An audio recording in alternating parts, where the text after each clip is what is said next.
সিলেট কেন্দ্রীয় কারাগার বাদাঘাটে কারারক্ষীদের দায়িত্বশীলতা, শৃঙ্খলা ও পেশাদারিত্বের স্বীকৃতিস্বরূপ প্রথমবারের মতো কুচকা আওয়াজ ও পুরস্কার বিতরণী অনুষ্ঠান অনুষ্ঠিত হয়েছে। আজ সকালে কারাগার প্রাঙ্গণে সততা ও নিষ্ঠার সঙ্গে দায়িত্ব পালনকারী কর্মকর্তা কর্মচারীদের হাতে তুলে দেওয়া হয় পুরস্কার। এ পুরস্কার তুলে দেন কারা উপমহাপরিদর্শক মোহাম্মদ আলতাফ হোসেন।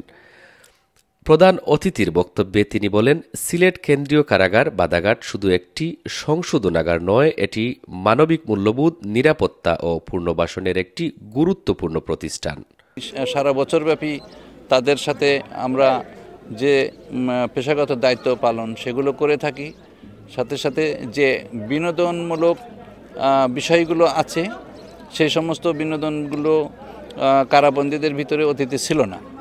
এখন কারাগারকে যেহেতু সংশোধনাগার হিসাবে গড়ে তোলার আমাদের প্রয়াস, সে কারণে বিভিন্ন ধরনের প্রশিক্ষণের পাশাপাশি তাদের ভিতরে বিনোদনের একটা ব্যবস্থা রাখা হয়। তো অনুষ্ঠানে ডেপুটি জেলার মোহাম্মদ মিজানুর রহমান ও কারারক্ষী হামদানুর তুহিনের যৌথ সঞ্চালনায় সভাপতিত্ব করেন অতিরিক্ত উপকারা মহাপরিদর্শক মোসাম্মদ নাহিদা পারভিন। বিশেষ অতিথি হিসেবে উপস্থিত ছিলেন সিলেট কেন্দ্রীয় কারাগার বন্দরবাজারের সিনিয়র জেল সুপার প্রশান্ত কুমার বণিক, মৌলভীবাজার জেলা কারাগারের জেল সুপার মোহাম্মদ তরিকুল ইসলাম।